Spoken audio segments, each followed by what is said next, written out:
الحمد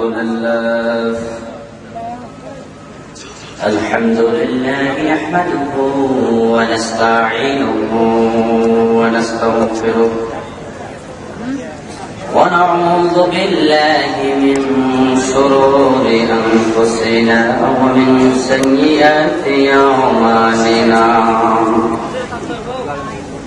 من يهده الله فلا مضل له ومن يضلل فلن تجد له وليا مرشدا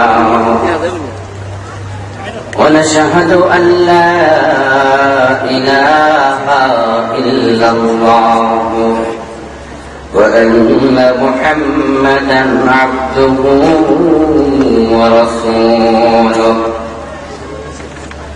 أما بعد فقد قال الله تعالى في كلامه المجيد সকলে বলুন আউযু বিল্লাহি মিনাশ শাইতানির রাজীম বিসমিল্লাহির রাহমানির রাহিম وقضى ربك ألا تعبدوا إلا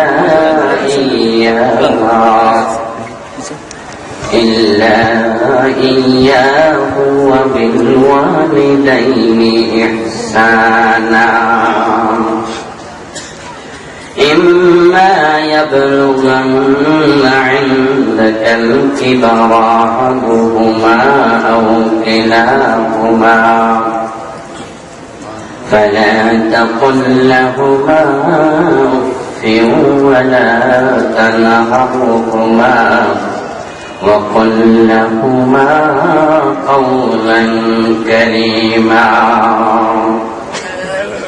واخفض لهما جناح الذل من الرحمة وقل رب ارحمهما كما ربياني صغيرا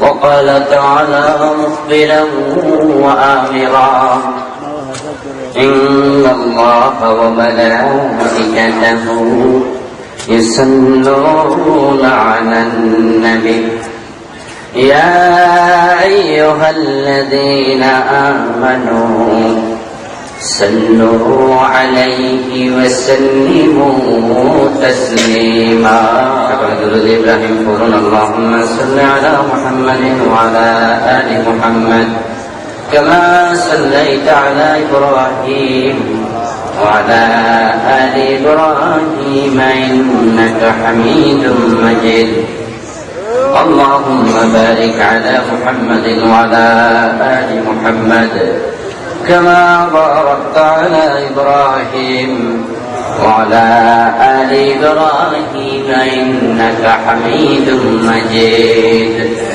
اللهم صل وسلم وبارك عليه আল্লাহ তাআলার পবিত্র দরবারে হাজারো কোটি শুকরিয়া জ্ঞাপন করছি যে মহান মুনিব মেহেরবানি করে এই কনকনে শীতের মাঝে কুয়াশা স্নাত রাত্রিতে কোরআনে কারীমের আলোচনা করার এবং শোনার জন্য আমাদের হাজির হওয়ার তৌফিক দিয়েছেন, সুস্থ রেখেছেন। এতক্ষণ পর্যন্ত শীত উপেক্ষা করে এই মাহফিলে বসে থাকার মতো মানসিকতা দিয়েছেন। তাই আমরা সবাই আলোচনার শুরুতে মন প্রাণ উজাড় করে অন্তরের সবটুকু শ্রদ্ধা এবং ভালোবাসা দিয়ে আমাদের মুনিব আল্লাহ তাআলাকে একটিবার শুকরিয়া জানাই, কৃতজ্ঞতা জানাই। সবাই জোরে জোরে কালিমাতুশ শুকর করি আলহামদুলিল্লাহ। দুরূদ ও সালাম বিশ্ব নবী সাইয়্যিদুল মুরসালিন ইমামুনা কুদওয়াতুনা হাবিবুনা সানাদুনা তাবিবু কুলুবিনা মুহাম্মাদুর রাসূলুল্লাহ সাল্লাল্লাহু আলাইহি ওয়াসাল্লামের উপর সাহাবায়ে কেরাম ও শুহাদায়ে যাবের আলা ইল্লিয়িন আল্লাহ তাআলার কাছে কামনা করছি। সম্মানিত ভাইরা, আমি আপনাদের সম্মুখে পবিত্র কোরআনে কারীম থেকে সূরা বনী ইসরাঈলের 23 নম্বর আয়াত তেলাওয়াত করেছি, 24 নম্বর আয়াত তেলাওয়াত করেছি। আল্লাহ তাআলা তৌফিক দান করলে এখান থেকে কিছু কথা বলবো। আমা তৌফিকি ইল্লা বিল্লাহ। জান্নাতে যদি যেতে চান, এবার হলো জান্নাতের মাসালা। এতক্ষণ ছিল ভালো ছেলে ভালো সন্তানের মাসালা।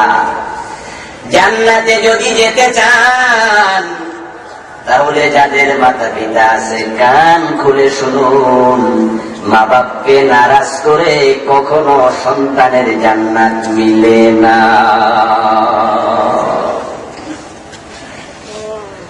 ও ভাইয়েরা আমার, জান্নাতের জন্য এই তো মাহফিলে এসে বসে আছেন।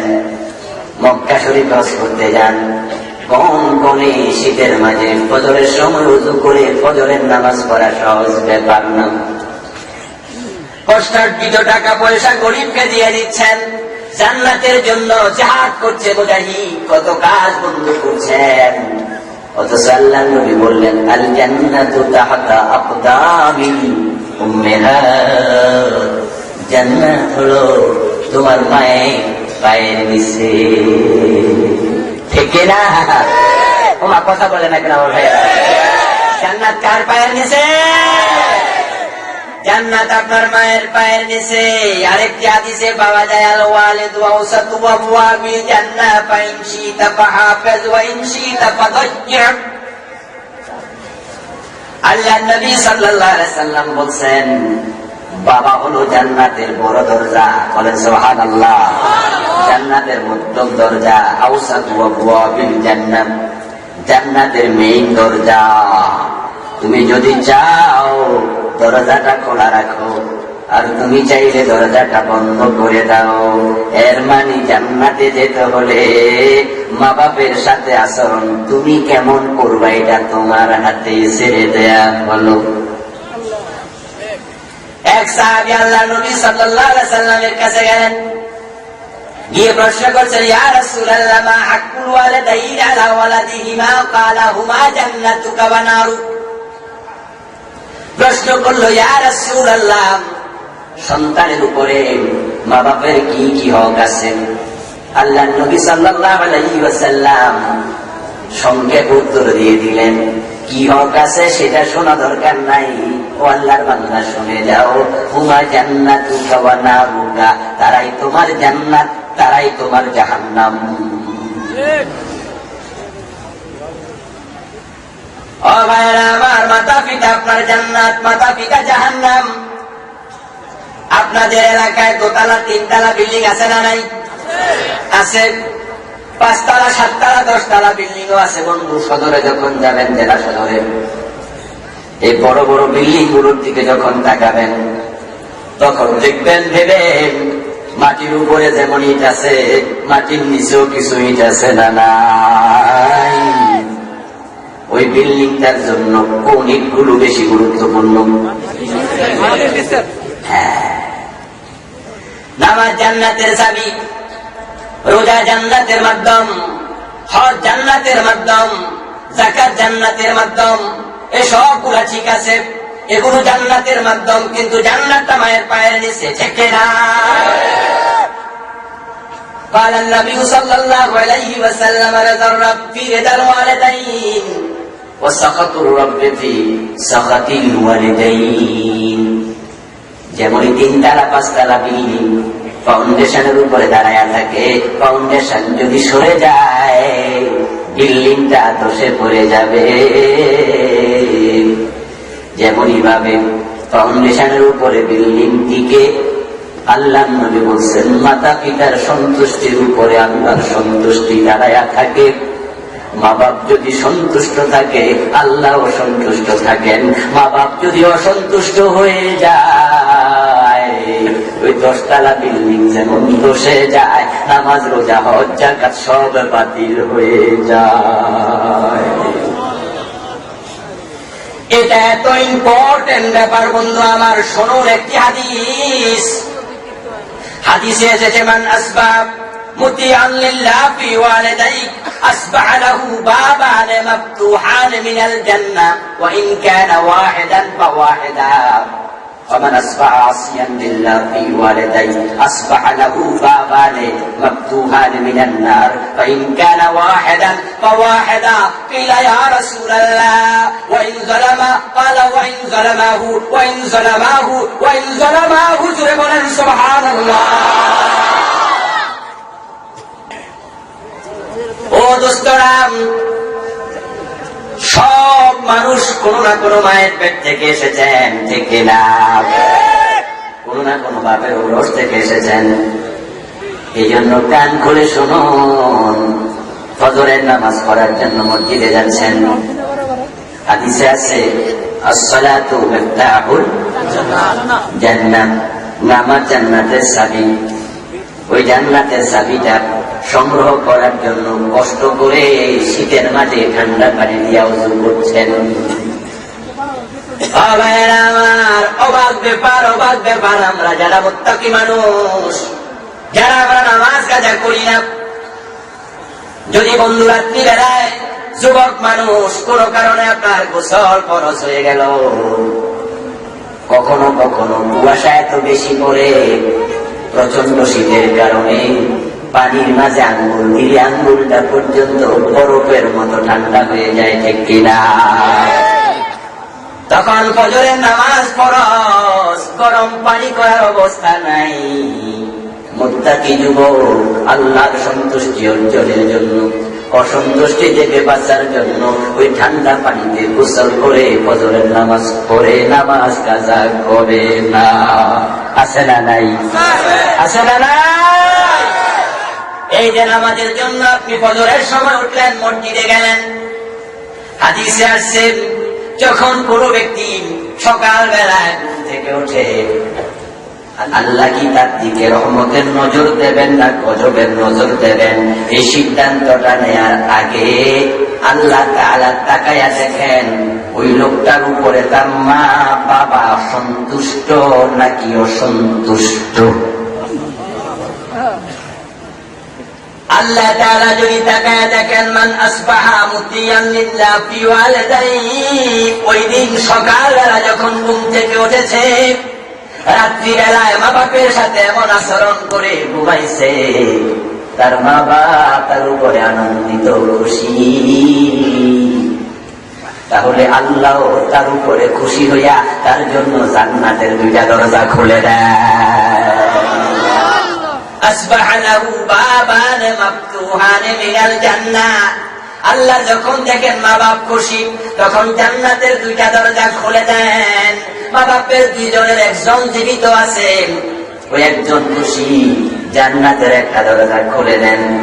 কিন্তু যদি দেখেন ওই লোকটা নামাজে যাচ্ছে, হাজী সাহেব মানুষ, বড় দাঁড়িয়ে আছে, মাথায় টুপি আছে, পাগড়ি আছে, মেসওয়াক করছে, মুত্তাকি সেজেছে, কিন্তু তার মা তার বাবার সাথে বেয়াদবি করে তাদের মনে কষ্ট দিয়ে বসে আছে, মা বাপ তার উপরে খুশি না। আসবাহা লাহু বাবানে মাফতুহান মিনান নার, যতই নামাজ পড়ো আল্লাহ জাহান্নামের দরজা খুলে দেয়। বন্ধুরা আমার, আল্লাহর পরে মা বাপের স্থান থেকে না, তারা ফাউন্ডেশনের মতো ফাউন্ডেশন থাকবে না। বিল্ডিং এর রং যত সুন্দর হোক, ইট যত সুন্দর হোক, কালার যত ভালো করো, বিল্ডিং এর টাইলস লাগাও, যা লাগাও বন্ধু, ফাউন্ডেশন থাকবে না, বিল্ডিং ও থাকবে না। এই জন্য মা বাপের সাথে সন্তানের সম্পর্ক হবে মধুময়। আল্লাহ কোরআনে কারীমের এক আয়াত, দুই আয়াত, তিন আয়াতের অসংখ্য আয়াতে বলেছেন ওয়া বিল ওয়ালিদাইনি ইহসানা, মা বাপের সাথে কখনো বেয়াদবি করা যাবে না। ইহসান করো, ইহসান করো, ইহসান করো। মা বাপ যদি খুশি হয়, আল্লাহও খুশি হয়ে যান। সুবহানাল্লাহ। আল্লাহ নবী মেরাজে গেলেন, মেরাজে গিয়ে তিনি জান্নাতে প্রবেশ করলেন। কালেন নবী সাল্লাল্লাহু আলাইহি ওয়াসাল্লাম দাখালতুল জান্নাহ, وسمعت فيها قراءة فقلت من هو قال حارثة بن نعمان আল্লাহর নবী বলছেন আমি জান্নাতে ঢুকে দেখি এক আল্লাহর বান্দা জান্নাতের মাঝে কোরআন তেলাওয়াত করছে। সুবহানাল্লাহ বলতে মন চায় না একটু? জান্নাতে কোরআন পড়ছে, আল্লাহু আকবার। আমি জিবরিল আমিনকে জিজ্ঞাসা করলাম এত বড় সৌভাগ্য, জান্নাতে এসেছে, কোরআন কারীম তেলাওয়াতের অনুমতি পেয়েছে, কি আমলের কারণে? ও জিবরিল লোকটাকে আমি একটু জানতে চাই। জিবরিল আমিন বললেন হারেসা ইবনে নুমান, আল্লাহর নবী এ তো আপনার সাহাবী হযরত হারেসা। আল্লাহর নবী দুনিয়া চলে গেলেন, সাহাবায়ে কেরামকে ডাকলেন হারেসাকে ডেকে নিয়ে আসো। হারেসাকে ডেকে আনা হলো। ও হারেসা, এমন কি নেক আমল করেছ যেই নেক আমলের কারণে আমি জান্নাতে গিয়ে দেখি তুমি কোরআন তেলাওয়াত করছো? হযরত হারেসা বললেন ইয়া রাসূলুল্লাহ, আমার একজন বুড়া মা আছে, আমি আমার মাকে না খাওয়াইয়া নিজে কখনো খাই না।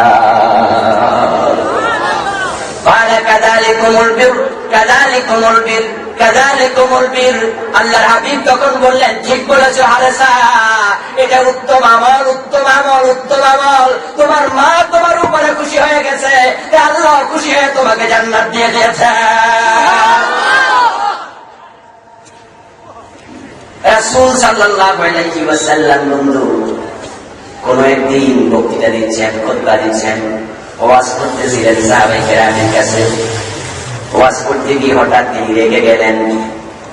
রেগে গিয়ে বলছেন রাবে মানবুহু, রাবে মানবুহু, রাবে মানবুহু, সে ধ্বংস হয়ে যাক, ধ্বংস হয়ে যাক, তার নাক ঘুরায় লুটে যাক।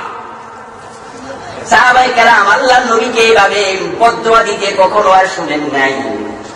তাই জিজ্ঞাসা করলেন কোন একজন দাঁড়ায়া, মান ইয়া রাসূলুল্লাহ, আল্লাহর হাবিব, আল্লাহর রাসূল, আপনি কাকে বদদোয়া দিচ্ছেন? আল্লাহর নবী বললেন শোনো, মান আদরাকা ওয়ালিদাইহি ইনদাল কিবার আহাদাহুমা আও কিলাহুমা সুম্মা লাম ইয়াদখুলিল জান্নাহ।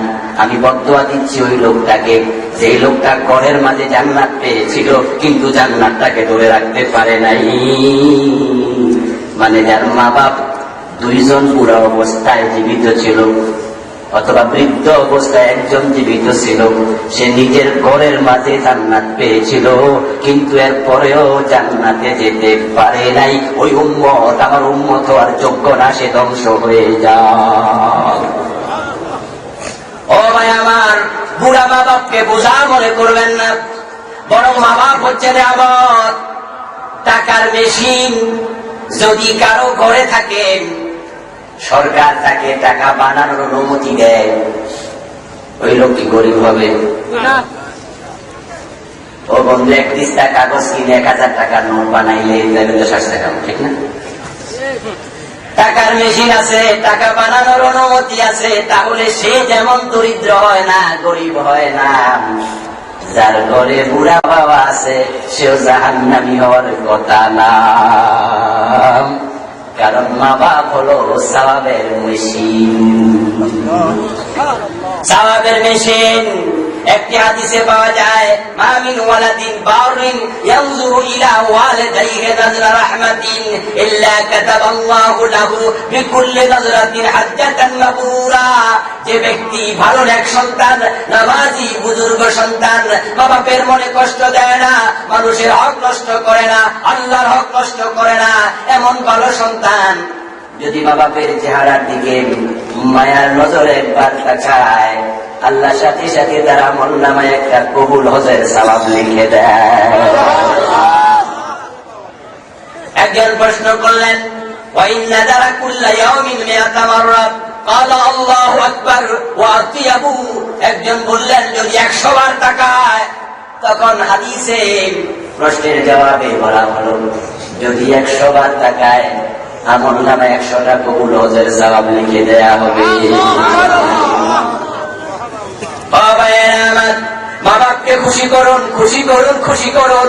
একজন সাহাবী আল্লাহর হাবিবের কাছে গেলেন, তিনি ছিলেন অসুস্থ মানুষ। গিয়ে বলেন, ইয়া রাসূলুল্লাহ, জিহাদের মাঠে গিয়ে অনেকে নিজের জীবন দ্বীনের জন্য বিলীন করছেন, জান্নাতের মেহমান হয়ে যাচ্ছেন। আস্তাহিল জিহাদ ওয়ালা আকদিরু আলাইহি, আমিও চাই জিহাদে যাই, কিন্তু হুজুর আমি অসুস্থ মানুষ, প্রতিবন্ধী, জিহাদে যাওয়ার সক্ষমতা আমার নাই। বড় আফসোস। আল্লাহ নবী তাকে তখন তার আকুতি দেখে প্রশ্ন করলেন, হাল বাকিয়া মিন আবওয়াইকা, তোমার মা বাপের কেউ কি জীবিত আছেন? ক্বালা উম্মি ক্বালা কাবিলিল্লাহ ফি বাররিহা। ওই লোকটা বলল, ইয়া রাসূলুল্লাহ, আমার মা জীবিত আছেন। আল্লাহর হাবিব এটা শুনে বলেন, আমি আল্লাহর কাছে দোয়া করি আল্লাহ যেন তোমার মায়ের সাথে ভালো আচরণ করার তৌফিক তোমাকে দেন। যাও যাও, মায়ের খেদমত করো। ফাইদা ফাআলতা যালিকা ফাআনতা হাজ্জুন ওয়া মুতামিরুন ওয়া মুজাহিদুন ফি সাবিলিল্লাহ। বলেন সুবহানাল্লাহ। মাকে যারা খুশি করো, মায়ের খেদমত করো, তাহলে আল্লাহ তাআলা তোমাকে হজের সওয়াব দেবেন, উমরার সওয়াব দেবেন, এবং আল্লাহর রাস্তায় জিহাদ করে মুজাহিদ যে সওয়াব পায় সেই সওয়াব আল্লাহ দিয়ে দেবেন। মা বাপের প্রতি যত্ন নেবেন। কিন্তু আজকে এই দেশের দিকে তাকালে, যুবকদের দিকে তাকালে হতাশ হওয়া লাগে। বিয়ে পর্যন্ত মা বাপ থাকে আপন, বিয়ের পরে মা বাপ ভুলে যায়, বউ হয়ে যায় সবচেয়ে আপন। বউয়ের কথার কারণে মা বাপের সাথে সম্পর্ক রাখে না, এমন কিছু কুসন্তান আছে না। বরং মায়ের খোঁজ নেয় না, বাবার খোঁজ নেয় না, মা বাপের সাথে বেয়াদবি করে, মা বাপকে নিয়ে ভাগাভাগি করে। ছেলে হলো 3 জন, খেলাখেলি করে 10 দিন। ঠিক আছে না নাই? হ্যাঁ, মারে নিয়ে বাপের নিয়ে ভাগাভাগি শুরু করে। আহা মুসলমান, আপনার মা আপনাকে দুধ খাওয়াইছে 2 বছর 2.5 বছর, পাক করছিল? প্রস্রাব পায়খানা পরিষ্কার করতে ডান হাত বাম হাত কোনোটা বুঝে নাই? 4 বছর 5 বছর বয়স পর্যন্ত ভাগাভাগি করছিল? পেটে নিয়েছে 9 মাস 10 মাসের মতো ভাগাভাগি করছিল। আর আমাদের দেশে ভাগাভাগি শুরু হয় বন্ধু, এই করে 10 দিন, ওই করে 10 দিন, ওই করে 10 দিন, খেলাখেলি করে 11 দিন হইলে মুখ কালা করে ফেলেন। হ্যাঁ বন্ধু, আপনারা 3 ভাই, তাই বাবাকে মাকে যদি 3 ভাই ভাগ করে খাওয়ায়, এটা কোনো গুনার কাজ না। তবে বন্ধু, আপনি যেটা করবেন সেটা হলো, আপনি আপনার মা বাবাকে আপনার ঘরে গোপনে ডেকে নেবেন, আপনার স্ত্রীকে সামনে রাখবেন, রেখে বলবেন, মা ও আমার বাবা, যেহেতু আমার আরো 2 ভাই আছে, তারাও তোমাদের খাওয়াইতে চায়, বাধা দিলে মনে কষ্ট পাবে, তাই তাদের ঘরে 10 দিন করে খাবে। কিন্তু আমার ঘরে 10 দিন না, বরং 30 দিনে ঘরের দরজা আপনাদের জন্য খোলা। এই ঘরের পাতি, এই ঘরের প্লেট বাটি, ভাত তরকারি জিজ্ঞাসা করে খাওয়া লাগবে না। আপনার বউকে অনুমতি নেওয়া দরকার নাই, যখন মন চায় তখনই খাবেন। আপনি আমার বাবা, আপনি আমার মা, আমি ভাগাভাগি বুঝি না। বন্ধু, আমার বাবাকে এই কথাগুলো মন থেকে বলে দেবেন, মা বাপ খুশি হয়ে যাবে। কিন্তু বড় পরিতাপ, দেখা যায় বন্ধু আমার, বাপ বড় ছেলের ঘরে, মা 10 দিন খাইল, খাওয়ার পরে মেজ ছেলের ঘরে গেল, তখন দেখা যায় বড় ছেলে শ্বশুর শাশুড়ি বেড়াইতে আসছেন, বাজারে গিয়ে কাতলা মাছ কিনে আনছে, রুই মাছ কিনে আনছে। বিকাল বেলা যখন বড় কাতল মাছ, রুই মাছ আনছে, ওই বুড়া মা বাবা দেখছে। যখন রাত্রি বেলায় ভাত তরকারি রান্না হলো, এখন বন্ধু মেজ ছেলের ঘরে মা বাবা যখন খেতে বসছে, সেদিন তরকারি ভালো ছিল না, হয়তো শুটকি অথবা ছোট মাছ। ওই মা বাপকে ডাকে না, কারণ এখন তো আমার ঘরে খানা না। এই হলো কুসন্তান, তার চিন্তা, তাই মাকে ডাকে না। রুই মাছের বড় মাথাটা শাশুড়ি শ্বশুরের প্লেটে তুলে দেয়, আর ওই ঘরে বসে বসে বুড়া মায়ের চোখের মাঝে বড় মাছের মাথাটা ভেসে ওঠে। এমন সন্তান আছে না নাই? বরং বউকে জিজ্ঞাসা করেন, আমি কি একটু বাবাকে রাখতে পারি? বউ দজ্জাল টাইপের বইয়া বসে, হ্যাঁ কালকে না আমাদের ঘরে খানা শেষ হইল, এখন আবার ডাক্তার মাছ একটা আনছো, এত ভাগাভাগি করলে আমার বাবা মা 2 দিন বেড়াবে, খাবেটা কি? হ্যাঁ দরকার নাই। ছেলে কয়, জি ম্যাডাম, জি ম্যাডাম। আছে না নাই? বইয়ের আসলের নিচে মেয় মেয় করে, এগুলা ছেলে না, এগুলা স্বামী না, বরং এগুলা হচ্ছে স্বামী নামের আল্লাহর কাজ করা আসামি। সন্তান না, কুসন্তান। শ্বশুর শাশুড়িকে খাওয়াবেন, এটা না জায়েজ নয়, এটা ভালো, কিন্তু মনে রাখবেন মা বাপের উপরে তাদের প্রাধান্য দেওয়া যাবে না। যদি আপনি আপনার মা বাপকে না নিয়ে নিজেরা শ্বশুর শাশুড়িকে নিয়ে খান, আপনি মাছ খান নাই, মাংস খান নাই, আপনি বন্ধু বিষ খাচ্ছেন, কারণ আপনার মায়ের কলিজাটা ভেঙে খান খান হয়ে যায়। এজন্য আল্লাহ তাআলা বলছেন, মা বাপের সাথে সালের আচরণ করবেন। حملته أمه كرها ووضعته كرها وحمله وفصاله 30 شهرا। বরং বউয়ের কথা শুনে মায়ের সাথে কথা বলে না 6 মাস, টেলিফোন করে না, মাকে বেতনের টাকা দেয় না, বাবার খবর নেয় না, এমন কিছু সন্তানও আছে না নাই? ও বন্ধু, ঢাকায় যেহেতু থাকি তাই দেখতে পাই সেখানে অনেক রকমের মানুষ, তার মাঝে কিছু দাড়ি পাকা মুরব্বী রিক্সা চালায়। ওই মুরব্বীদের দিকে তাকাইলে তখন কলিজাটা হু করে কেঁদে ওঠে। রিক্সায় উঠতে মন বাধা দেয়, এই মুরব্বী কাঁধে কেমনে সরি, কিন্তু আবার ভাবি এটা ভেবে যদি রিক্সায় কেউ না ওঠে, লোকটা তো না খাইয়া মরবে। ওই মুরব্বীদের রিক্সায় যখন উঠি তখন 10 টাকা 5 টাকা বেশি দেওয়ার চেষ্টা করি। ওই মুরব্বীদের সাক্ষাৎকার নেওয়ার সুযোগ থাকলে, কথা বলার সুযোগ থাকলে বলি, বাবা বাড়ি কোথায়? উত্তর দেয় কুড়িগ্রাম, রংপুর, দিনাজপুর, বগুড়া। ছেলে নাই, এই বুড়ো বয়সে দাড়ি পাকা মুরব্বী রিক্সা চালাচ্ছেন। তখন বলে, বাবা ছেলে আছে, কিন্তু ছেলেরা খবর নেয় না। বিয়ে করাইছি, বউ নিয়ে আলাদা হয়ে গেছে। ও বন্ধু আমার, এই মা এই বাবা নিজের জীবন বাজি রেখে তোমাকে মানুষ করেছে। আমরা বুঝবো না পুরুষ মানুষ, কিন্তু কোরআনে আল্লাহ বলেছেন, হামালাতুহু কুরহাম ওয়াদাতুহু কুরহাম ওয়া হামলুহু ওয়া ফিসালুহু 30 শাহরা। হামালাতুহু ওয়াহানান আলা ওয়াহানিন ওয়া ফিসালুহু ফি আমাইন। বউয়ের কথা শুনে মায়ের সাথে খারাপ আচরণ করছো, মাকে ধমক দিচ্ছে, বন্ধু চোখ লাল করে কথা বলছে, অথচ এই মা জীবনের ঝুঁকি নিয়ে একটার পর একটা কষ্ট করে আপনাকে আমাকে পেটে ধরেছে। ও যুবক, তুমি তোমার গর্ভবতী স্ত্রীর দিকে তাকায়া তোমার মায়ের কষ্টের কথা মনে করো। মহিলাদের পেটে যখন বাচ্চা আসে, আইস বন্ধ হয়ে যায়, পেটে বাচ্চা আসার সাথে সাথেই বমি হওয়া শুরু হয়ে যায়, খাবার দাবার বন্ধ হয়ে যায়, খেয়ে বারবার বমি করছে। বন্ধু আমার, লক্ষ্য করে দেখবেন আপনার যুবতী স্ত্রী রাত্রিবেলা কতবার উঠে উঠে বাথরুমে যায়, আপনি টের পান না, কারণ সে ঘুমাইলেও ঘুম আসে না। ওই বাচ্চাটা পেটের মাঝে নড়াচড়া করে করে মায়ের ঘুম ভেঙে দিচ্ছে। মা বাচ্চাকে পেটে নিয়ে সংসারের সকল কাজ সামলাচ্ছে।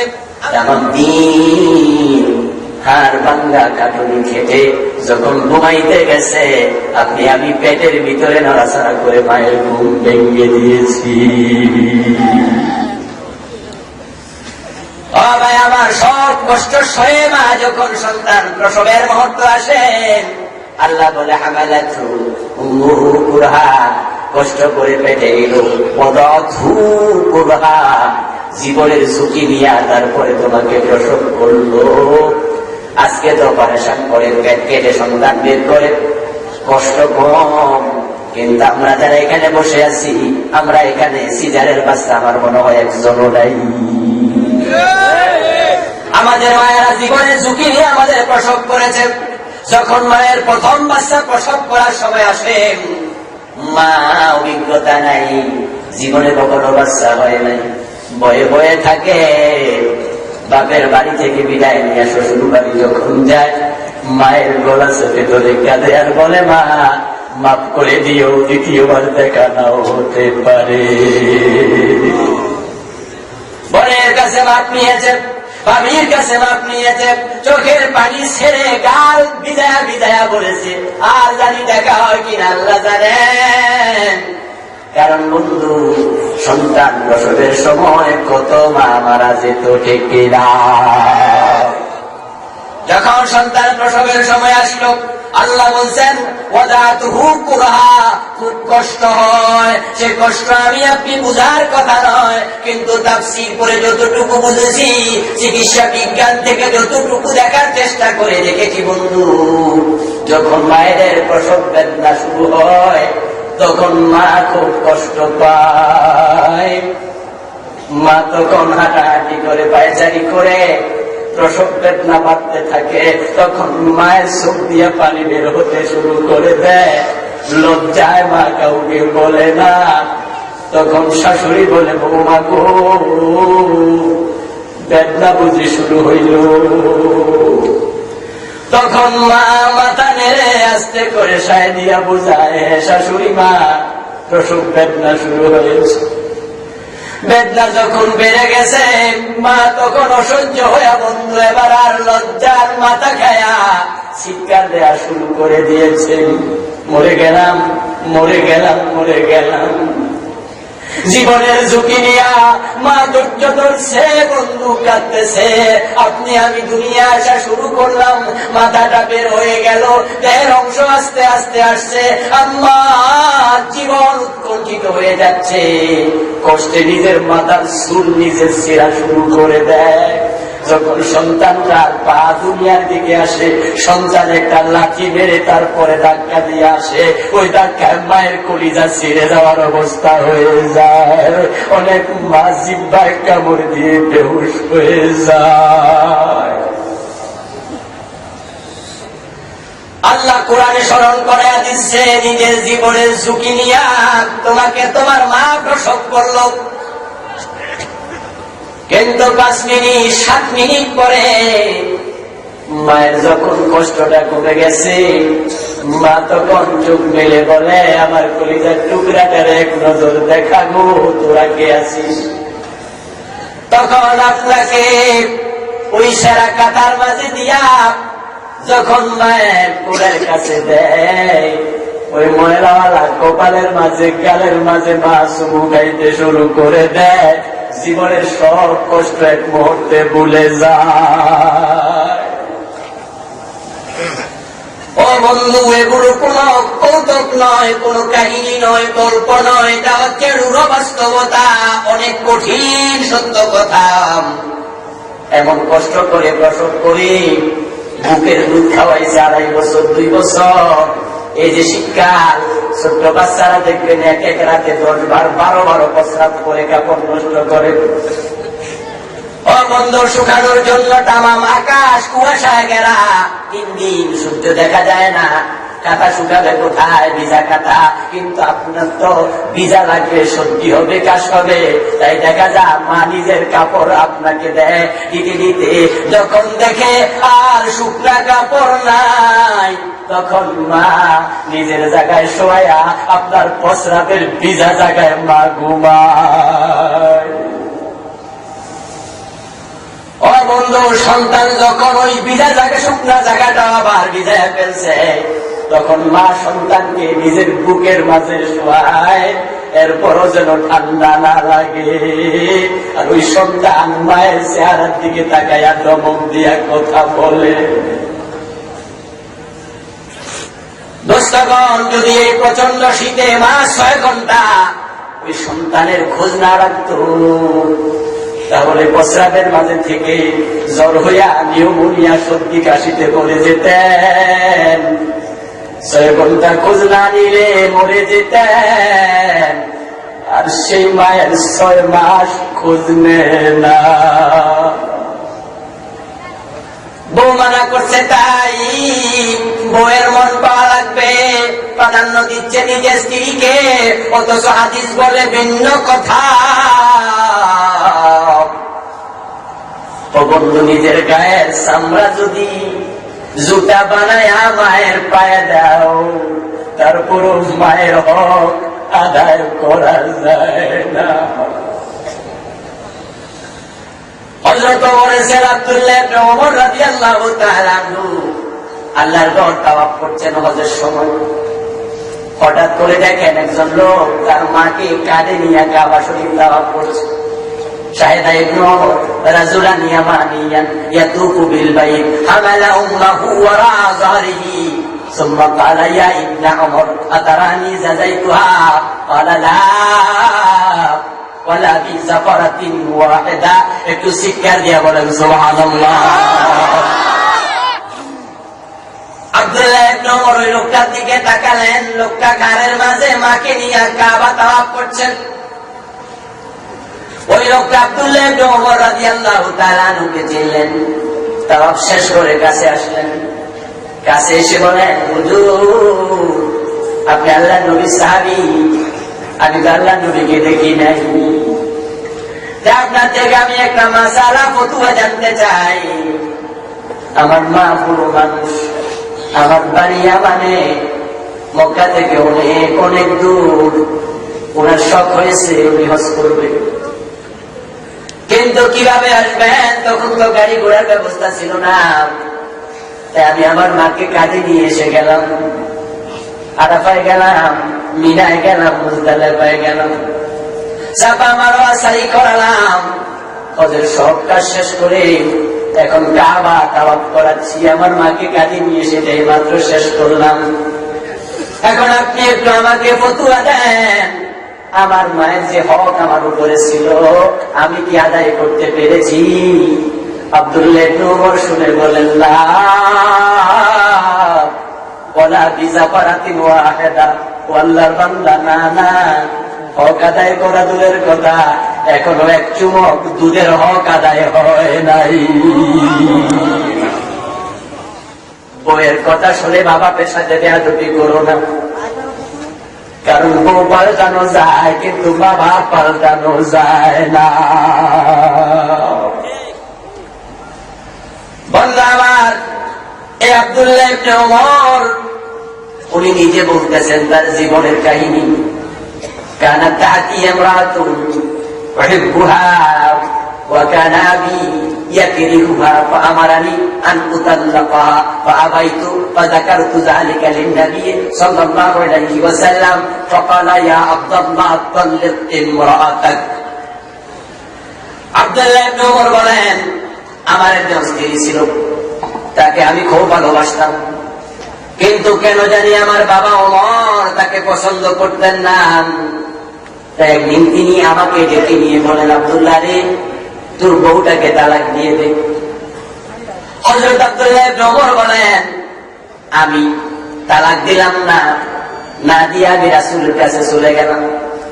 আল্লাহ নবী সাল্লাল্লাহু আলাইহি সাল্লামের কাছে গিয়ে অভিযোগ করলাম, হুজুর আবার বউ তো ভালো, আমি তারে পছন্দ করি, মহব্বত করি, বাবা জানি কেন পছন্দ করেন আমি তো জানি না। তিনি আজকে আমাকে তালাক দিতে বললেন, আমি দেই নাই, আপনি একটু বুঝান, আমার বাবারে বুঝান। আল্লাহ হাবিব তখন হযরত ওমরের পক্ষ নিলেন, বাবার পক্ষ নিলেন, ছেলের পক্ষ নিলেন না, ছেলের বউয়ের পক্ষ নিলেন না। না নিয়ে বলেন, আব্দুল্লাহ, ওমর যদি তালাক দিতে বলে আমিও বলি তোমার বউ তালাক দিয়ে দাও। বন্ধু আমার, মা বাপের কথায় বউ তালাক দেয়া যায়, কিন্তু বউয়ের কথায় মা বাপের সাথে উপশব্দ ব্যবহার করা যায় না। ওয়ালা তাকুল লাহুমা উফফিন ওয়ালা তানহারহুমা ওয়া কুল লাহুমা কাওলান কারীমা। বুখারী শরীফে এসেছে, হযরত ইব্রাহিম আলাইহিস সালামের ছেলে ইসমাঈল বিয়ে করেছেন মক্কার জুরহাম গোত্রে। বিয়ের পরে কোন এক ব্যবসায়ী কাফেলার মাধ্যমে খবর পাঠালেন, আমার বাবা ইব্রাহিম খলিলুল্লাহকে বলিও আমি বিয়ে করেছি, আমার বউ দেখতে যেন একবার আসে। ইব্রাহিম আলাইহিস সালাম ফিলিস্তিন থেকে মক্কায় আসলেন। আল্লাহর হিকমত বোঝা বড় কঠিন। এসে দেখেন ইসমাঈল বাড়ি নাই। বাহির থেকে ডাক দিলেন, ইসমাঈল ঘরে আসো নাকি? ইসমাঈলের স্ত্রী বললেন, না ইসমাঈল বাড়ি নাই। কোথায় গেছে? জানি না। কখন ফিরবে? জানি না। তোমরা কেমন আছো গো? ওই মহিলা করতে কুতুব দেয়, ভালো নাই। ইব্রাহিম আলাইহিস সালাম ওনার ছেলে ইসমাঈলকে ভালো করে চিনেন। বাবা তার সন্তানকে যা চিনে, মা তার সন্তানকে যা চিনে, সন্তান নিজকেও নিজে অতটা চিনে না। কারণ বন্ধু, আপনার মাথার তুলিতে কোন জায়গাতে একটা তিল আছে, পিঠের কোন জায়গায় একটা মাসা আছে, কালো দাগ আছে, আপনি দেখেন নাই, কিন্তু আপনার মা সব মুখস্থ জানে, ঠিক না? আপনার কণ্ঠস্বর 10 বছর পরেও যদি সৌদি আরব থেকে রাতের 1টা বাজে আসেন, টেলিফোন করে আসেন নাই, জানে না বাড়ির কেউ বাড়িতে আসবেন, ঘরের দরজায় এসে 10 বছর পরেও যদি রাতের অন্ধকারে 1টা বাজেও মা বলে ডাকবেন, আপনার মা আপনার কণ্ঠস্বর শুনে চিনবে তার ছেলে এসেছে। ইব্রাহিম আলাইহিস সালাম ভালো করে জানেন ওনার ছেলে ইসমাঈল কেমন, কারণ যে ইসমাঈলের প্রশংসা আল্লাহ নিজে করেছেন, ঠিক না? রব্বি হাবলি মিনাস সালিহিন ফাবাশশারনাহু বিগুলামিন হালিম। যে ইসমাঈলের প্রশংসা আল্লাহ নিজে করলেন, ওই মেয়েটা ওই ইসমাঈলকে স্বামী হিসেবে পাইয়া বলে ভালো নাই। এতে বোঝা যায় ইসমাঈল খারাপ না, মেয়েটাই ভালো নয়, ঠিক না?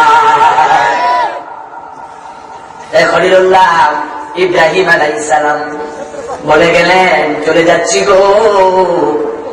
ইসমাঈল আসলে বলিও ফিলিস্তিন থেকে একজন বুড়ো মানুষ আসছিল, ওই মানুষটা বলে গেছে আপনার ঘরের চৌকাঠটা নাকি ভালো না, এটা পরিবর্তন করা দরকার। ইব্রাহিম আলাইহিস সালাম চলে গেলেন। ইসমাঈল আলাইহিস সালাম যথারীতি বাড়িতে আসলেন। বউ বলল, একটা বুড়ো মানুষ আসছিল ফিলিস্তিন থেকে, তার সব কথা বুঝলাম কিন্তু শেষ কথাটা বুঝি নাই। তিনি বলছেন তোমার ঘরের চৌকাঠ নাকি ভালো না, এটা পরিবর্তন করা দরকার। অতটুকু শুনে ইসমাঈল বুঝে নিলেন। বললেন, ওই বুড়ো লোকটা তোমার কাছে এসে কি বলছে? খোঁজ খবর জানতে চাইছে। কি উত্তর দিছ? সব শুনলেন। শুনে বললেন, ভালো ব্যবহার করো নাই, মনে কষ্ট পেয়েছে আমার বাবা, বসতে দেও নাই, খাইতে দেও নাই, একটু সেবা যত্ন করো নাই, কপাল তোমার পুড়ে গেছে। ওই বুড়ো তো আর কেউ না, তিনি হচ্ছেন আল্লাহর দোস্ত ইব্রাহিম খলিলুর রহমান। আর ঘরের চৌকাঠ তুমি। তিনি ইশারা দিয়ে বলে গেছেন তোমাকে তালাক দিতে আর দেরি না, যাও তালাক দিয়া দিলা। ও ভাইয়েরা আমার, বাপের ইশারায় বউ তালাক দেওয়া যায়। ওমরের কথা রাসূল একমত হয়ে বউ তালাক দিতে বললেন। হযরত জাবের ইবনে আব্দুল্লাহ থেকে বর্ণিত একটা হাদিস, একজন সাহাবী আল্লাহর হাবিবের কাছে আসলেন। এসে বলতেছেন, ইয়া রাসূলুল্লাহ ইন্না লি মালান ওয়া ওয়ালাদান ওয়া ইন্না ইউরিদু আন ইয়াহতাজা ইলা মালি। হুজুর, আমার সন্তান আছে, আমার মাল আছে, আমার বাবা আছে, কিন্তু আমার বাবা সব সময় আমার কাছে টাকা চায়, মাল দে, টাকা দে, টাকা দে। এখন সব টাকা যদি বাপের দিয়ে দেই তাহলে আমার সংসার কেমনে চলবে? আল্লাহর হাবিব তখনও বাপের পক্ষ নিলেন। ও মিয়া, তোমার বাবা তোমার কাছে সম্পদ চাইবে কেন? আনতা ওয়া মালুকা লিআবিকা, তুমি এবং তোমার সব মালের মালিক তো তোমার বাবাই। তিনি তো ছেলের কথা না, মন যখন চায় তখন নেওয়ার অধিকার আছে। সুতরাং ভাইয়ারা, আমার আপনারা যারা আছেন, আমার দোস্তগণ, কান খুলে শোনেন। যদি আল্লাহকে কাছে পেতে চান, খুশি করতে চান, তাহলে নিজের সন্তান, পরিবার পরিজন এবং নিজের উপরে নিজের মা বাপকে প্রাধান্য দেবেন। যখন মা বাপকে প্রাধান্য দেবেন, তখন আল্লাহ কাছে এসে যায়। বুখারী মুসলিমের রিওয়ায়াত, বনী ইসরাইলের 3 ব্যক্তি মরুভূমি দিয়ে কোথাও যাচ্ছিল। হঠাৎ করে ঝড় তুফান শুরু হলো। শুরু হওয়ার পরে তারা একটি গুহার ভিতরে আশ্রয় নিল। হঠাৎ জোরের বেগে ওই গুহার মুখ বরাবর বড় একটা পাথর পড়ে গেল। 3 জন মিলে পাথরটা ধাক্কাইল, কিন্তু এত বড় পাথর সামান্য সরানো যায় না। তারা নিশ্চিত মরুভূমির রাস্তা, সাহায্যকারী পাওয়া যাবে না, মৃত্যু ছাড়া উপায় নাই। তাই 3 জন তখন পরামর্শ করল, একটা কাজ করো, যার কেউ থাকে না তার আল্লাহ থাকে, ঠিক না? সুতরাং আল্লাহর কাছে এখন একটু দোয়া শুরু করো। বন্ধু আমার প্রথম জন দোয়া করলো, হাদিস লম্বা সংক্ষেপ করলাম। ওনার দোয়াটা শেষ হওয়ার সাথে সাথে হঠাৎ করে দেখলো অলৌকিক ভাবে পাথরটা একটু সরে গেল। একটু আলো আসতেছে, বাতাস আসতেছে, কিন্তু বের হওয়ার জায়গা নাই। দ্বিতীয় জন দোয়া করলো, দোয়া শেষ হলো, পাথরটা হঠাৎ নিজে নিজে আর একটু সরে গেল। সুবহানাল্লাহ। বের হওয়ার সুযোগ নাই। এখন তৃতীয় জন দোয়া করবে। ওনার দোয়াটাই ইম্পর্টেন্ট এই আলোচনার জন্য, তাই ওনারটাই বলছি। উনি দোয়া করছে, আল্লাহ, আমার বুড়া মা বাবা ছিল, আমি ছিলাম রাখাল, তামাম দিন বকরি চড়াতাম, বিকাল বেলায় বাড়ি গিয়ে বকরির দুধ দোহন করে আগে মা বাপকে খাওয়াইতাম, তারপরে সন্তানকে খাওয়াতাম, নিজেরা খেতাম। কোনদিন মা বাপকে না খাওয়াইয়া নিজেরা খাই নাই। কিন্তু একদিন ফিরতে ফিরতে বাড়িতে রাত হয়ে গেল। বাড়ি গিয়া দেখি মা বাবা 2 জন ঘুমায়া গেছে। উপোস করেছে, নাকি ঘুমায়া গেল। দুধ দহন করলাম, দুধ নিয়ে গিয়ে দেখি মা বাপ ঘুমে। ভাবলাম যদি তাদেরকে ডাকি, বুড়া মানুষ, ঘুম ভাঙলে পরে ঘুম হতে দেরি হবে, তাই ডাকলাম না। সন্তানগুলো এসে বলল, বাবা, আমাদের ক্ষুধা, একটু দুধ দেয়, আমরা খাই। কিন্তু আমি তো কখনো মা বাপকে না খাওয়াইয়া নিজে এবং সন্তানদেরকে খাওয়াতাম না। তাই সেদিন সিদ্ধান্ত নিলাম, না, আজকেও সিস্টেমের পরিবর্তন হবে না। মা বাবা আগে, তোরা পরে খাও। সন্তানদেরকে বললাম, যাও অপেক্ষা কর। আর আমি আমার মায়ের কাছে, বাপের কাছে গ্লাসে করে দুধ নিয়ে অপেক্ষা করছি। রাত গভীর হলো, মা বাবার ঘুম ভাঙলো। ওই ঘুম ভাঙার পরে তাদেরকে দুধ খাওয়ালাম। খাওয়ায়া সন্তানদের কাছে দুধ নিলাম। গিয়ে দেখি সন্তানগুলো কাঁদতে কাঁদতে না খায়া ঘুমায়া গেছে। আল্লাহ, শুধু তোমার সন্তুষ্টির জন্য আমি মা বাপকে প্রাধান্য দিয়েছিলাম। যদি ওই আমলটা কবুল করো, আজকে আমাদেরকে যাওয়ার রাস্তা করে দাও। ওনার দোয়া শেষ হওয়ার সাথে সাথে পাথরটা সরে গেল। ও বন্ধুরা আমার, এই মা বাপের কাছে যদি আপনি রাখেন, আল্লাহর কাছে থাকবে। তাই মা বাপকে কষ্ট দেবেন না। আর যারা কষ্ট দেন, তারা বন্ধু তাওবা করবেন। না, উপায় নাই, উপায় নাই। قال النبي صلى الله عليه وسلم بابان معجلان عقوبتهما في الدنيا البغي والعقوق। 2টা অপরাধ আছে, যে অপরাধের শাস্তি আল্লাহ তাআলা আখিরাতের জন্য বাকি রাখেন না। দুনিয়াতে দেবেন, তারপরে আখিরাতে দেবেন। একটা হলো মা বাপের সাথে বেয়াদবি, আরেকটা হলো অসহায় মানুষের উপরে অত্যাচার জুলুম। আমার বাবা বাপের সাথে বেয়াদবি যারা করছেন, আজকে আপনি ছেলে, কালকে হবেন বাবা, আজকে আপনি বউ, কালকে হবেন শাশুড়ি, ঠিক না? সুতরাং সেরা অবস্থায় বাপের সাথে যা করছেন,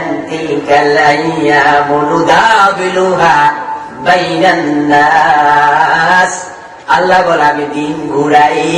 তুমি ছেলে অবস্থায় বাপের সাথে যা করেছ, তুমি বাবা হলে তোমার ছেলে সেটাই ফিরাইয়া দেবে। আজকে বউ অবস্থায় শাশুড়ির সাথে যে আচরণ করছেন, আপনি যখন শাশুড়ি হবেন আপনার পুতের বউ সেটাই করবে। ও আমার বোনেরা, শ্বশুর বাড়ির আত্মীয় আসলে মুখ বেজার হয়ে যায়, আর নিজের বাবার বাড়ির আত্মীয় আসলে মন খুশি হয়ে যায়। শ্বশুর শাশুড়িকে বাবা মনে করে না, তাই খেদমত করে না, কথা বললে সহ্য করে না, স্বামীর কানে বিচার দেয়, আর তখন স্বামী মা বাপের সাথে বেয়াদবি শুরু করে, ঠিক না? তোমার বিচার দেওয়ার কারণে তোমার স্বামী যখন তোমার শ্বশুর শাশুড়ির মনে কষ্ট দেবেন, আল্লাহ কষ্ট পান, আর আল্লাহ যখন কষ্ট পান তখন আল্লাহ ছাড়েন না, ওই রেজাল্টটা আল্লাহ দুনিয়াতে ফিরাইয়া দেন। তাই জুলুম করবেন না, বাবার সাথে বেয়াদবি করবেন না, এই দুটা কাজ থেকে বিরত থাকবেন। যদিও আজকে গরিবের প্রতি জুলুম, অত্যাচার, ক্ষমতাওয়ালারা ক্ষমতাহীনদের উপর জুলুম করা, এটা আমাদের দেশে একটা কালচার হয়ে গেছে। হ্যাঁ, ক্ষমতা আজকে আছে একজনের হাতে, উনি পিটাচ্ছে আরেকজনকে, কালকে যদি ক্ষমতা অন্যরা আসে তখন তারা পিটাকে দাঁড়ায়, ঠিক না? আমরা মজা পাই, এটা আমাদের একটা অভ্যাস হয়ে গেছে। আমার যখন ক্ষমতা তখন আমি আপনারে মারবো, আপনার যখন ক্ষমতা আপনি আমারে মারবেন, এই যেন জুলুমটা করা, এটা আমাদের স্বভাব হয়ে যাচ্ছে, ঠিক না? করবেন না, করবেন না, করবেন না। কারণ যখন জুলুম করবেন তখন মাজলুম কিছু করতে যদি না পারে, তাহলে চোখের পানি ছেড়ে বদদোয়া দেয়। আর মনে রাখবেন, মাজলুমের ফরিয়াদ এবং আল্লাহর মাঝখানে কোনো পর্দা থাকে না। এলাকায় নেতার ভাতিজা ঢাকা বিশ্ববিদ্যালয়ে পড়েন, তাগরা জওয়ান, 5.5 ফিট লম্বা, ক্ষমতার অভাব নাই, অর্থবিত্তের অভাব নাই। রিক্সায় করে বাজিতপুর থেকে এসে নামলো আপনাদের এলাকার কোন গ্রামে। রিক্সাওয়ালা উত্তরবঙ্গের গরিব মানুষ, ভাবছে সাহেব আপনি সাহেব, তাই 10 টাকার ভাড়া 20 টাকা চাইয়া বসছে। হতে পারে না, একটু বেশি চাইছে আর কি, কারণ মনে করছে সাহেব মানুষ, সবাই তো আর বেশি দেয় না, 2 জন থেকে লইতে পারলে তো কমপক্ষে চা নাস্তার পয়সাটা হইল। তাই রিক্সাওয়ালা মনের মাঝে সাহেব মনে করে আপনার কাছে 10 টাকার জায়গায় 20 টাকা চাইছে, আর আপনি বন্ধুর সাথে সাথে খেপে গেলেন। নেতার ভাতিজা, আয় বেটা তোর বাড়ি কইরে এত বড় সাহস, এত টাকা চাইলি, ধর বেটা 5 টাকা দিই। রিক্সাওয়ালা চাইছে 20, দিয়া বসছে 5। এখন বন্ধু আমার রিক্সাওয়ালা বলে, স্যার 5 টাকা দেন, 10 টাকা দেন, 5 টাকা কেন দিলেন? তখন তো নিলে নে, না নিলে আউট। রিক্সাওয়ালা বলে, আমি কষ্ট করে রিক্সা চালাই, আপনি আমার টাকা না দিয়ে আউট আউট বলেন কেন? টাকা দেন। মেজাজ চলে গেছে, টাকা না দিয়া কষায়া গালের মাঝে থাপ্পড় মাইরা দিছে। এই জাতীয় জালেম আছে না? না। ওই রিক্সাওয়ালারে যখন থাপ্পড় মাইরা দিলেন বন্ধু, রিক্সাওয়ালা গরিব মানুষ, উল্টায়া থাপ্পড় দেওয়ার ক্ষমতা তার নাই। তখন সেই থাপ্পড় খায়া রিক্সার হ্যান্ডেলটা ধরে রিক্সাটা ফিরায়, আর চোখের পানি ছেড়ে দিয়ে একজনের কাছে মনে মনে বলে, আল্লাহ গরিব বানাইলা কেন?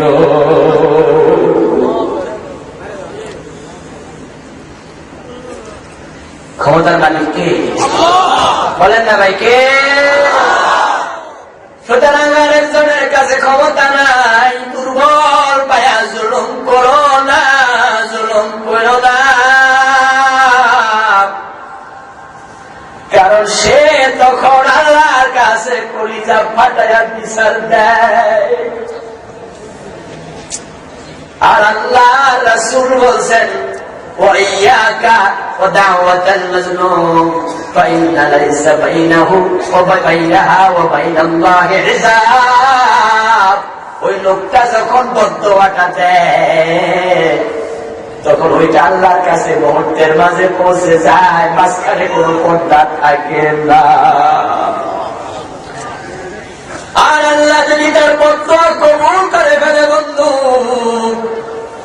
তাহলে ও নেতার ছেলে ভাতিজা, ও পয়সাওয়ালা, ও ক্ষমতাওয়ালা, শোনো, তুমি যদি তাকে 5 কেজি ওজনের থাপ্পড় দেও, 10 কেজি ওজনের থাপ্পড় খাওয়ানোর ক্ষমতা আল্লাহর আছে না? না।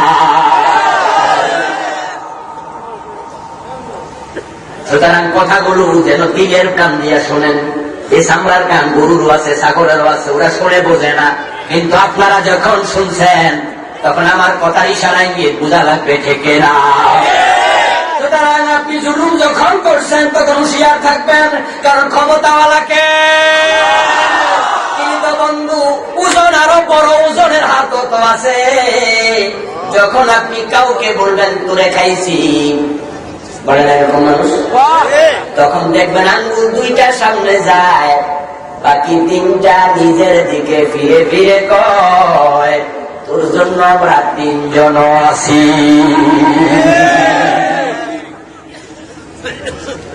মা বাপের সাথে বেয়াদবি করা আর মাজলুমের উপরে জুলুম, অসহায়ের উপরে জুলুম করায় 2টা অপরাধ আল্লাহ ছাড়ে না।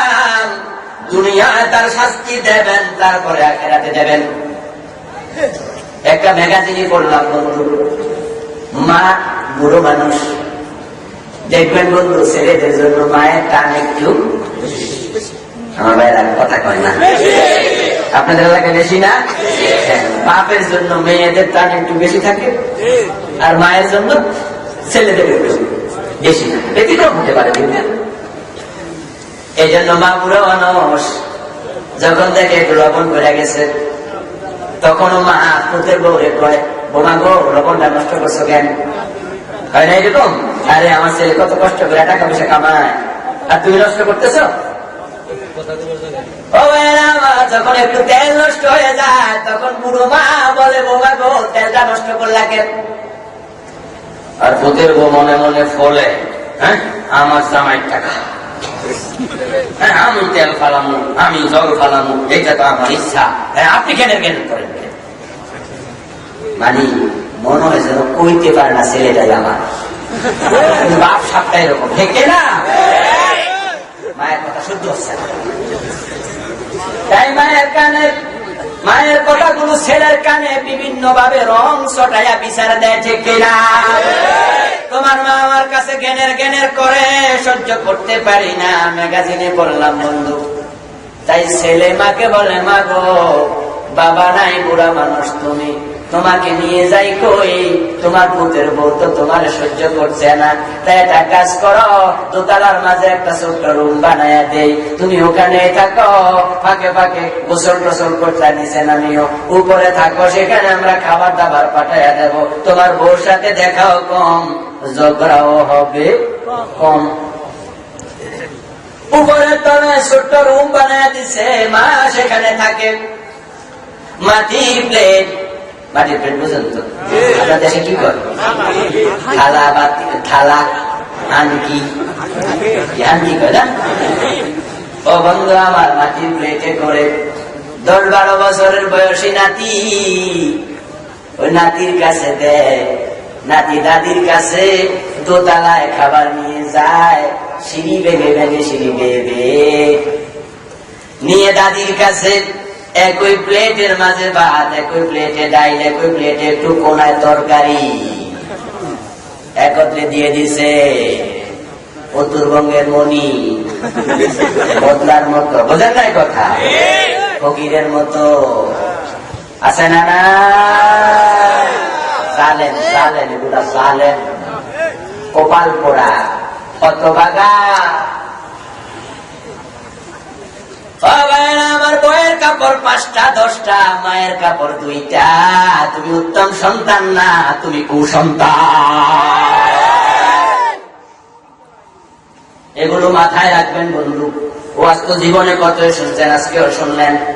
জিজ্ঞাসা করো ওয়াজ হয়েছে কেমন, দাদারে না দিয়ে, দাদা কই হেব্বি, কি কইছে কই মনে নাই। এবার শুনে লাভ আছে?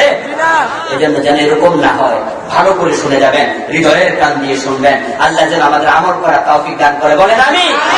আমি আশাবাদী আমার কথাগুলো আমল করতে পারবেন, কারণ আমি ওইগুলা মানি, আলহামদুলিল্লাহ।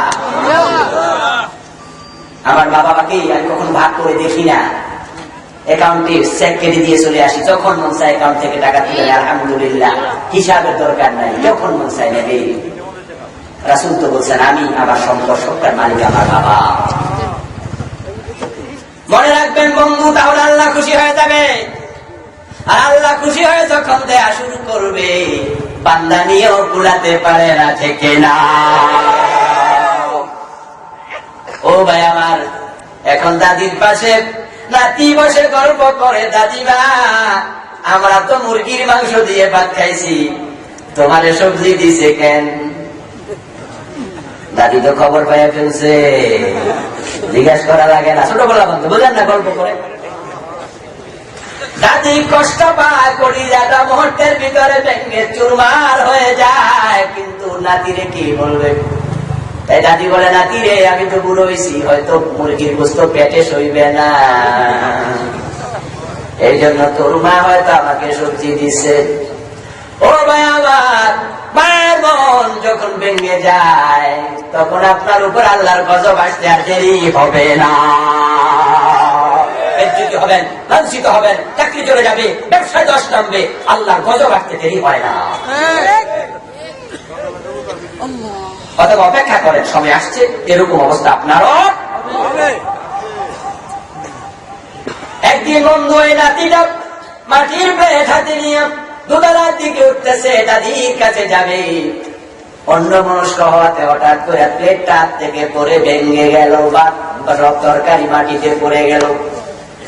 বাচ্চাটা চিৎকার দেয়া শুরু করলো, তখন তার মা দৌড়ায় আসছে, বাচ্চার মা পুতের বউ এসে বলে, কিরে যায় কাদস কেন?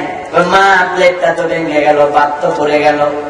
মা ছেলেকে প্রবদ্ধে মাথায় হাত মুছে, কান্দার কি আছে, ঘরে তো ভাত তরকারি সব আছে, আবার দিছি, যা লইয়া যা। ছেলের কান্না থামে না। মা বলে, কিরে কাদস কেন? ছেলে বলে, মা ভাত আছে তরকারি আছে বুঝলাম, কিন্তু প্লেটটা তো আর পাইতাম না। মা বলে, প্লেটও আছে। ছেলে বলে, বুঝি, কিন্তু এই প্লেটটা ভাঙলো, তুমি বুড়া হইলে খাবার দেব কোনটা দিয়া? এজন্য না কান্দি। ফুটের বউ চোখ বড় করে ধমক দিয়া বলে, বলস কি আমার মাটির পেটে খাবার দিবি বুঝি, তোর আমি পেটে ধরি নাই রে। তখন নাতি উত্তর দেয়, মা আমার বাবারও তো দাদি পেটে ধরছিল, তিলকালাইয়া মুনুদা বিলুহা বাইনান নাস। আল্লাহ দিন ঘুরান, মানুষ বলে কথার কথায়, যে যোগ করছে ভালো করে ভালো পাওয়া যায় না, খারাপ করলে ভালো পাবেন কেমনে? এজন্য যদি আল্লাহ রহমত চান, আল্লাহ সন্তোষ চান, নিজে ভালো থাকতে চান, তাহলে মাতা পিতার প্রতি সদয় হওয়া দরকার আছে না নাই? কওলে কারীম করুন, বিনীত হন, তাদের কাছে ছোট হন, জীবনে ধমক দিয়ে কথা বলবেন না, তাদের সব আচরণ ক্ষমা করে দিন। কারণ তারা যখন বুড়ো হবে, বিশেষ করে বুড়ো অবস্থায় মাতা পিতার সাথে ভালো ব্যবহার করতে আল্লাহ বলেছেন। কারণ মানুষ যখন বুড়ো হয়, তখন তাদের মন বাচ্চার মতো হয়ে যায়, ঠিক না? তখন কথা বলে যায়, মনে থাকে না, বিভিন্ন জিনিস খাইতে মন চায়, যেটা আপনার সামর্থ্যে নাই। হয়তো তারা এমন আচরণ করবে যে আপনার জন্য কষ্টকর, তখনও ধৈর্য ধরবেন, ক্ষমা করে দেবেন, কারণ এই ছোট অবস্থায় তারা আপনার হাজারো অন্যায় ক্ষমা করেছিল, ঠিক না? আসুন আমরা সন্তানের প্রতি দায়িত্ব আদায় করি, মাতা পিতার প্রতি ইহসান করি। আল্লাহ আমাদের সবাইকে তৌফিক দান করুক, জোরে একবার বলি আমিন। হাযা মা ইনদি ওয়াল ইলমু ইনদাল্লাহ আলাইহি তাওয়াক্কালতু ওয়া ইলাইহি উনীব। আল্লাহ হাফেজ। প্রশ্ন আছে, উত্তর দেব, এরপরে মুনাজাত করে বিদায় নেব ইনশাআল্লাহ, ঠিক আছে? একটা প্রশ্ন, অমুসলিম শিশু মারা গেলে তার জান্নাতে যাওয়া ফতোয়া কি? অমুসলিম শিশু মারা গেলে সে জান্নাতে যাবে না জাহান্নামে যাবে বিষয়ে স্পষ্ট করে ফতোয়া দেয়া কঠিন। শিশু মানে তো মাসুম না বলে। তবে একটি হাদিসে পাওয়া যায়, মা খাদিজাতুল কুবরা রাদিয়াল্লাহু তাআলা আনহা আল্লাহ হাবিবকে প্রশ্ন করেছিলেন যে আমার আগের স্বামীর ছেলে সন্তান মারা গেছে, আবার আপনার সাথে বিয়ে হওয়ার পরে আপনার সন্তানও মারা গেছে, তারা কোথায় আছে? আল্লাহ হাবিব বললেন, আগের গুলা জাহান্নামে আর আমার গুলা জান্নাতে। ওই হাদিস দিয়ে বোঝা যায় অমুসলিমদের সন্তান মাতা পিতার সাথে সম্পৃক্ত হয়ে তারা অমুসলিম হবে। তবে নিশ্চিত করে বলা কঠিন, কারণ জান্নাত জাহান্নামের মালিক আল্লাহ। ওই মাসুম বাচ্চাগুলো তারা তো আর কুফরি করে নাই, কবিরা গুনাহ করে নাই। কারণ কবিরা গুনাহ তো একটা কুফরি, কুফরি কবিরা গুনাহ না, এটাও তো একটা কবিরা গুনাহ। তারা তো মাসুম, এই জন্য তাদের ব্যাপারে ফয়সালাটা আল্লাহর হাতে ছেড়ে দেয়া ভালো। এ নিয়ে টানাটানি করা দরকার। বেদাতি ইমামের পিছনে জুমার নামাজ পড়ার হুকুম কি? যদি আশেপাশে ভালো আকীদার ইমাম না পাওয়া যায়। হ্যাঁ, বেদাত যদি সত্যিকার হচ্ছে বেদাতি হয়, বেদাত কম বেশি আপনিও করেন আমিও করি, কারণ বেদাত করার বেদাতি হওয়া এক কথা নয়। বেদাত ফাঁকে ফুঁকে দু চারটা আমরাও করে ফেলতেছি, আপনিও করে ফেলতেছেন, তো এ অর্থে আমরা বেদাতি বলি। বেদাতি বলা হয় তাকে যে ব্যক্তি বেদাত করে বেদাত নিয়ে গর্ব করে, বেদাতে চালু করে, তাকে মুক্তাদের বলা হয়। আর এই জাতীয় লোককে সালাম দেওয়া যায় না। বোঝেন না কথা? যারা বেদাত করে বেদাতের প্রচলন ঘটায়, ওদের কাছে দলিল প্রমাণ দিয়ে বোঝানো হয় এটা ইসলামে নাই, তারপরও কয় যে না থাকলে নাই, তাও করুন। এই জাতীয় যারা, যেমন রাগ করবেন না, রাগ করবেন না, বিভিন্ন মন মাইন্ডের লোক আছে। বেশি কথা বলার সময় আমি বলেছি যে আমাদের দেশে যে আসছে 12 রবিউল আউয়াল আসতেছে, এখন কিছু কিছু লোক দেখবেন এটারে ঈদ বানায় আসছে, ঠিক না? ইসলামী ঈদ ছিল কয়টা? এখন বাংলাদেশে পাওয়া যাচ্ছে কয়টা? 3টা। ঈদ মিলাদুন নবী, বলুন তো ঈদ উল ফিতর, ঈদ উল আজহা, এই দুইটার বাহিরে কোন ঈদ কি ছিল? ইসলামে ছিল না। তো ঈদ উল ফিতরে নামাজ আছে না নাই? ঈদ উল আজহাতে আছে না নাই? ঈদ মিলাদুন নবী আছে তো? কেমন ঈদ হল? কেটা মানে বরং আল্লাহর ঈদ বলে নাকি? তো আল্লাহর ঈদ আপনাদের ঈদ তো না, বানাইছে বেদাতিরা। বরং বানায় আরো বলে কি জানেন, সকল ঈদের সেরা ঈদ ঈদে মিলাদুন নবী। মানে আগে দুইটা আছে, ওইটা বড় হয়ে গেছে। ঈদ অর্থ খুশি। আল্লাহর নবীর জন্ম দিবসে আপনি খুশি হবেন, অবশ্যই আমি খুশি হব। এই কথার অর্থ এই যে আমরা একটা ঈদ বানাইয়া ছাড়বো না। আল্লাহ নবীর সর্বশেষ সাহাবী যিনি ইন্তেকাল করেছেন তার নাম ছিল আবু তুফাইল রাদিয়াল্লাহু তাআলা আনহু। উনার ইন্তেকালের সময় হিজরি সন ছিল 101 হিজরি। 101 হিজরিতে ইন্তেকাল করেছেন, বিশ্বনবী ইন্তেকাল করেছেন।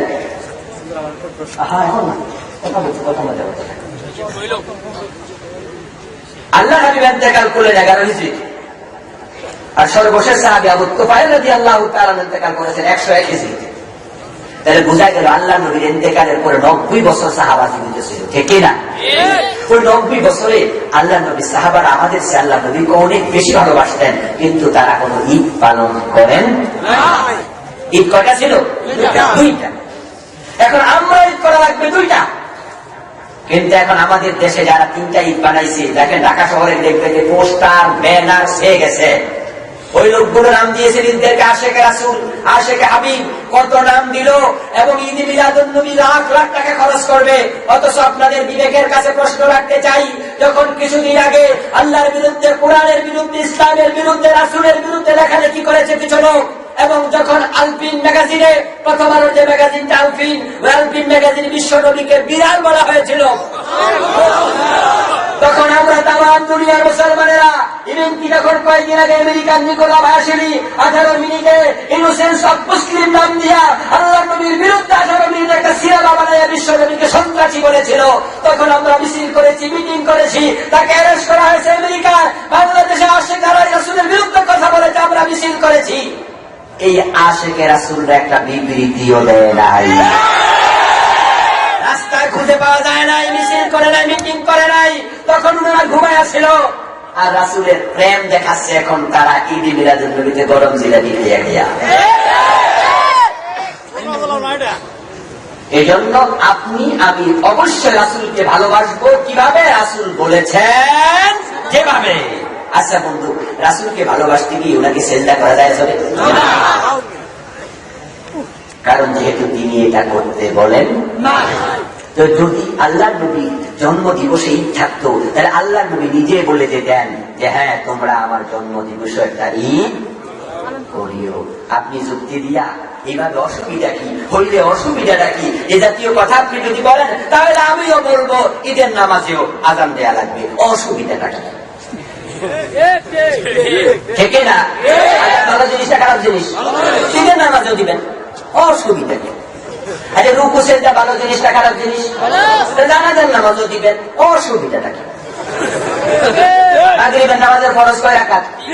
এখন থেকে 4 রাকাত পড়বে, 1 রাকাত বেশি পড়লে অসুবিধাটা কি?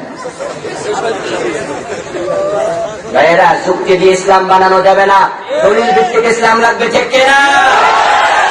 টুপি করেছেন, যখন বড় হবে চোখ সহ ঘুরে যাবে, ছোট হলে মাথায় ঢুকবে না।